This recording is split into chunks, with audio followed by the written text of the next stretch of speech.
नवीन car घ्यायचा विचार चालू आहे आणि डोक्यामध्ये आता एक तर गोष्ट फिक्स झालेली आहे, की आता आपल्याला ऑटोमॅटिकच कार घ्यायची आहे, मॅन्युअल नको आहे.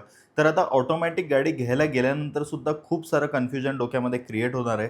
बिकॉज काय होतं आहे, की मार्केटमध्ये एवढे ऑप्शन्स अवेलेबल आहेत. राईट फ्रॉम जे एकदम बेसिक जर सुरू केलं आपण, तर AMT असू दे किंवा AT असू द्या, टॉर्क कन्व्हर्टर, त्याच्यानंतर DCT आहे, CVT आहे. म्हणजे प्रत्येक ब्रँड्समध्ये even Maruti Suzuki, Tata, Hyundai, Mahindra हे म्हणजे जेवढे ब्रँड्स आहेत प्रत्येक गोष्टीमध्ये ब्रँड्सचे ऑटोमॅटिक गिअरबॉक्सेसचे ऑप्शन्स वेगवेगळे अवेलेबल आहेत. तुम्हाला कोणता गिअरबॉक्स पाहिजे हे तुम्हाला सेल्स पर्सन विचारतो, त्यावेळेला तुम्ही कन्फ्यूज होता, म्हणता मी विचार करून सांगतो किंवा त्याला विचारतात कोणता बेटर आहे. तो ऑब्व्हियसली तुम्हाला काहीतरी एक सजेस्ट करेल जे त्याच्याकडे अवेलेबल आहे स्टॉकमध्ये वगैरे. बट याच्याने काय होतं, जर तुम्ही चुकीचा गिअरबॉक्स सिलेक्ट केला ना, तर तुम्हाला खूप गोष्टींचा प्रॉब्लेम फेस करावा लागू शकतात. बिकॉज काय होतं, जर का समजा तुमचा यूज वेगळा आहे आणि तुम्ही चुकीचा गिअरबॉक्स सिलेक्ट केला, तर ऑब्व्हियसली म्हणजे सगळ्यात पहिला मुद्दा तर मायलेज, मायलेज ड्रॉप होणार. दुसरी गोष्ट, ड्राईव्ह स्मूथ फील नाही होणार आहे. तिसरी गोष्ट म्हणजे कुठे ना कुठेतरी पुढे जाऊन मेंटेनन्स वगैरे ह्या सगळ्या गोष्टींमध्ये प्रॉब्लेम क्रिएट होऊ शकतात. त्यामुळे आज या व्हिडिओमधून आपण पूर्णपणे जाणून घेणार आहोत, की प्रत्येक गिअरबॉक्सचा अर्थ काय आहे. ऑटोमॅटिकमध्ये 5 टाईपचे मेनली गिअरबॉक्सेस अवेलेबल आहेत इंडियामध्ये. त्याचे अर्थ काय, त्याचं नाव काय, त्याचं वर्किंग कसं, त्याचबरोबर ते कुठल्या ब्रँड्समध्ये येतात, कुठल्या नाही. आणि त्याचबरोबर हे सुद्धा कळणार आहे आपल्याला, की आपण नेमका कुठला गिअरबॉक्स हा सिलेक्ट केला पाहिजे. चला तर आता मित्रांनो, मुख्य व्हिडिओला सुरुवात करूया. मी विशाल आत्माने स्वागत करतो आपल्या यूट्यूब चॅनलमध्ये. आता ऑटोमॅटिक गिअरबॉक्समधला सगळ्यात पहिला टाईप आपण बघणार आहोत, जो की आहे ऑटोमॅटिक ट्रान्समिशन, AT, किंवा याला अनेक ब्रँड्समध्ये टॉर्क कन्व्हर्टर गिअरबॉक्स म्हणला जातो. हा गिअरबॉक्स जो आहे, हा सगळ्यात जुना, ट्रस्टेड, रिलायबल, एकदम बेस्ट गिअरबॉक्स मानला जातो ऑटोमॅटिक कार्समधला. बिकॉज याला काय 1940s पासून हा गिअरबॉक्स चालत आलेला आहे आणि याचं जे मेकॅनिझम आहे हे सुद्धा एकदम सिंपल आहे. आता याच्यामध्ये काय होतं, मेनली जर याचं वर्किंग आपण बघितलं ना, तर याच्यामध्ये कुठलाही क्लच नसतो. सरळ सरळ हा काम करतो, एका ऑइल म्हणजे फ्लुइड सिस्टमवर काम करतो. आणि ही जे फ्लुइड सिस्टम आहे, तर ह्याच्यामध्ये जेव्हा हा काम करत असतो, त्यामुळे नक्की थोडाफार पॉवर लॉस याच्यामध्ये होत असतो. बट हा खूप रिलायबल आणि ट्रस्टेड गिअरबॉक्स आहे. आता जर इंडियामध्ये आपण बघायला गेलं ना, तर कमीत कमी म्हणजे 10 लाखाच्या ज्या खालच्या गाड्या आहेत, तर यामध्ये कुठेही येत नाही. तिथून वरच्याच सेगमेंटमध्ये हा गिअरबॉक्स इंडियामध्ये ऑफर केला जातो. आता जर आपण बघितलं ना, तर याचे फायदे आणि तोटे आपण बघणार आहोत. तर आता याचा पहिले याचे फायदे काय आहे? तर फायदे असे आहेत, की याच्यामध्ये तुम्हाला स्मूथ ड्राईव्ह भेटते.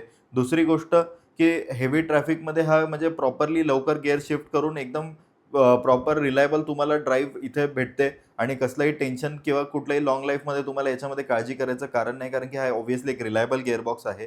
आणि तिसरी गोष्ट म्हणजे काय, की हे मजबूत आहे एकदम. लवकर खराब व्हायचे वगैरे चान्सेस नाही आहे. बट आता याचे जर तोटे आपण बघितले, तर तोटे असे होतात, की याच्यामध्ये एक तर मायलेज तुम्हाला कमी भेटलो, कारण की मी जसं मायलेज कमी का होतं, की मी जसं मी पहिलेच सांगितलं, की याच्यामध्ये थोडासा पॉवर लॉस होत असतो. बिकॉज हा फ्लुइड सिस्टमवर काम करतो. तर जसं पॉवर लॉस झाला, तर त्यामुळे थोडासा मायलेजसुद्धा ड्रॉप होतो गाडीचा नक्की. त्याच्यामध्ये दुसरी गोष्ट अशी पण आहे, की थोडा रिस्पॉन्स थोडा म्हणजे त्या प्रमाणात कमी वाटतो आपल्याला गिअर शिफ्टिंगमध्ये. बट हेवी ट्रॅफिकमध्ये तुम्हाला हा खूप चांगला वाटेल. कुठेही अडचण याच्यामध्ये वाटणार नाही. आणि जर आपण बघितलं ना, तर इंडियामध्ये टॉर्क कन्व्हर्टर गिअरबॉक्स हा सगळ्यात पहिले तर म्हणजे जर स्टार्टिंग पाहिलं आपण, तर स्कोडा कुशाक असू दे किंवा स्कोडा कायलॅक असू दे, इथून हा सुरू होतो. तर मग नंतर मग पुढे हुंडई क्रेटा डिझेलमध्ये किंवा अल्कझार, त्यानंतर तुमचं महिंद्रामध्ये स्कॉर्पिओ एन असू दे, थार रॉक्स असू दे. इव्हन महिंद्राच्या सगळ्यात जेवढ्या मोठ्या गाड्या आहेत, जर तुम्ही ऑटोमॅटिकमध्ये घेत आहात, तर त्याच्यामध्ये सुद्धा तुम्हाला हा टॉर्क कन्व्हर्टर AT हाच ट्रान्समिशन भेटतो. त्याचबरोबर जर तुम्ही टोयोटा ब्रँडमध्ये गेले, तर तिथे टोयोटा फॉर्च्युनरमध्ये किंवा इनोव्हा क्रिस्टामध्ये तुम्हाला हाच गिअरबॉक्स भेटून जातो. म्हणजे इथून वरच्या सेगमेंटच्या ह्या ज्या फेमस गाड्या आहेत, तर मोस्टली ह्या टॉर्क कन्व्हर्टर गिअरबॉक्सच यूज करतात. आता ऑटोमॅटिक गिअरबॉक्समधला दुसरा जो टाईप आपण बघणार आहोत, तो आहे AMT. आता AMT म्हणजे काय, बेसिकली याचा नेम फुल फॉर्म असा आहे, की ऑटोमॅटिक मॅन्युअल ट्रान्समिशन. आता AMTमध्ये काय होतं, हा बेसिकली जसा तुमचा मॅन्युअल गिअरबॉक्स असतो, तसाच सेम हा AMTचा गिअरबॉक्स असतो. फक्त याच्यामध्ये म्हणजे जसं मॅन्युअलमध्ये आपण स्वतः गिअर शिफ्ट करतो, तर त्याच ठिकाणी एक सिस्टम, एक कम्प्युटराइज सिस्टम लावलेलं असतं, जे की आपल्या एक म्हणजे फ्लक्च्युएटर्सच्या मदतीने गिअर आपले अपशिफ्ट किंवा डाउनशिफ्ट करत असतं. आता AMTचं जर आपण बघायला गेलं ना, तर इंडियामध्ये सगळ्यात स्वस्त जर ऑटोमॅटिक कार जर तुम्हाला बघायची असेल, तर ती म्हणजे AMTमध्येच तुम्हाला भेटेल. बेसिकली हे मारुतीच्या किंवा टाटाच्या असे स्टार्टिंगच्या कार्स आहेत. एकदम स्टार्टिंग प्राईसच्या आहेत. म्हणजे 5 लाख, 6 लाख किंवा 10 लाखापर्यंतच्या कार्समध्ये AMT हे जास्त प्रमाणात तुम्हाला बघायला भेटतं. बट 10 लाखाच्या वर जर तुम्ही बजेट असेल, तर तुम्ही AMT हे पूर्णपणे अव्हॉइड केलं पाहिजे. आता AMTचे आपण फायदे आणि तोटे पहिले जाणून घेणार आहोत. तर फायदा असा आहे याच्यामध्ये, की एक तर सगळ्यात स्वस्त ऑटोमॅटिक गिअरबॉक्स आहे हा. दुसरी गोष्ट, की याच्यामध्ये मायलेज तुम्हाला चांगला भेटतो. म्हणजे काही ठिकाणी तर असं बघितलं गेलं की मारुतीच्या मॅन्युअल ज्या कार्स आहेत त्यापेक्षा सुद्धा 1 किंवा 1.3 1.5 नी AMTचा मायलेज हा जास्त निघतो आहे ऑटोमॅटिक असून. बिकॉज आता ऑब्व्हियसली तुम्हाला माहिती आहे सगळं म्हणजे मोटराइज सिस्टम आहे, कॉम्प्युटराइज सिस्टम आहे, ह्युमन एररचा याच्यामध्ये विषयच नाही. तिसरी गोष्ट, या गिअरबॉक्सचा मेंटेनन्स बाकी गिअरबॉक्सपेक्षा हा कमी आहे. आता याचे तोटे काय आहेत? तर तोटे असे आहेत की याच्यामध्ये तुम्हाला ना ज्यावेळेला गिअर शिफ्ट होतो ना, एक असा जर्क जाणवतो. म्हणजे जर स्पेशली जर तुमच्या गाडीमध्ये जास्त लोड आहे किंवा जास्त लोकं तुम्ही बसलेले आहात आणि गिअर शिफ्ट होतोय तर जर्क जाणवतो. आणि दुसरा एक ड्रॉबॅक असा आहे की ज्यावेळेला तुम्ही गाडी ओव्हरटेक करता, तर ओव्हरटेक करताना सुद्धा म्हणजे तुम्हाला एक पॉवर लॉस किंवा एक पॉवर लॅग तुम्हाला खूप मोठ्या प्रमाणात फील होतो. आणि त्यामुळे AMT म्हणजे एक जर स्टार्टर पॅक म्हणून जर तुम्ही ऑटोमॅटिक कार घेत आहात, तर ठीक आहे. बट जर तुम्ही 10 लाखाच्या वरची जर गाडी घेत आहात, तर मी क्लिअरली सांगेल तुम्हाला की AMT तुम्ही अव्हॉइड केलं पाहिजे. आता इंडियामध्ये AMT कोणत्या कार्समध्ये येतं, तर मारुतीच्या जेवढ्या स्टार्टिंग रेंजच्या कार्स आहेत, म्हणजे जसं की वॅगनर असू दे, स्विफ्ट डिझायर किंवा सेलेरिओ, इव्हन टाटामध्ये गेलं तर टाटा पंच किंवा अल्ट्रॉस, टियागो वगैरे याच्यामध्ये जर तुम्ही ऑटोमॅटिक घेत आहात, तर स्टार्टिंग रेंजमध्ये तुम्हाला AMT हेच ट्रान्समिशन भेटतं. बाकी पण भरपूर ब्रँड्समध्ये तुम्हाला अवेलेबल आहेत. बट जे फेमस आहे AMTमध्ये तेच मी तुम्हाला सांगत आहे. आता ऑटोमॅटिक गिअरबॉक्समधला तिसरा टाइप आपण बघणार आहोत, जो की आहे CVT. CVTचा फुल फॉर्मच मुळात असा आहे की कंटिन्युअसली व्हेरिएबल ट्रान्समिशन. CVTमध्ये काय होतं की याच्यामध्ये मेनली गिअर्स तर म्हणजे गिअर्सचा जो रेशो आहे हे नसून डायरेक्टली एक तुमचं पुली आणि बेल्ट सिस्टम असतं. बेल्टवर सरळ एक मेटलचे म्हणजे असं एक प्लेट असते, त्याच्यावर थ्रेड्स असतात आणि सरळ हे व्हेरिएबल ट्रान्समिशन कंटिन्युअसली काम करत असतं, जसं की मी इमेजमध्ये तुम्हाला आता दाखवतोय. आणि जर आपण बघितलं ना, तर याचे फायदे आणि तोटे जर आपण बघायला गेलो, तर सगळ्यात पहिले तर फायदा असा आहे की एकदम सुपर स्मूथ शिफ्टिंग असते याची. लवकर गिअर शिफ्ट होता आणि दुसरी गोष्ट म्हणजे मायलेज तुम्हाला ठीक-ठाक याच्यामध्ये भेटून जातो. सिटी ड्रायव्हिंगसाठी जर बघितलं ना, तर CVT हे एकदम बेस्ट ऑप्शन आहे. बट हायवेसाठी मुळीच नाही. आता याचे तोटे काय आहेत? तर तोटे असे आहेत की आता याच्यामध्ये ना एक रबर बँड इफेक्ट जाणवतो. एक तुम्हाला उदाहरण देतो. जसं की आपण मोपेड चालवतो, तर मोपेडमध्ये कसं आता एखादे समजा आपली ॲक्टिव्हा आहे, तर आपण एक्सेलरेट करतो, तर इंजिनचा आवाज पहिले जास्त येतो, त्यानंतर ती गाडी पूल होते ना सोबत. तर तसा हा जो रबर बँड इफेक्ट आहे, हा तुम्हाला CVT कार्समध्ये जाणवतो. म्हणजे इंजिनचा नॉईज सुद्धा हा जास्त होतो.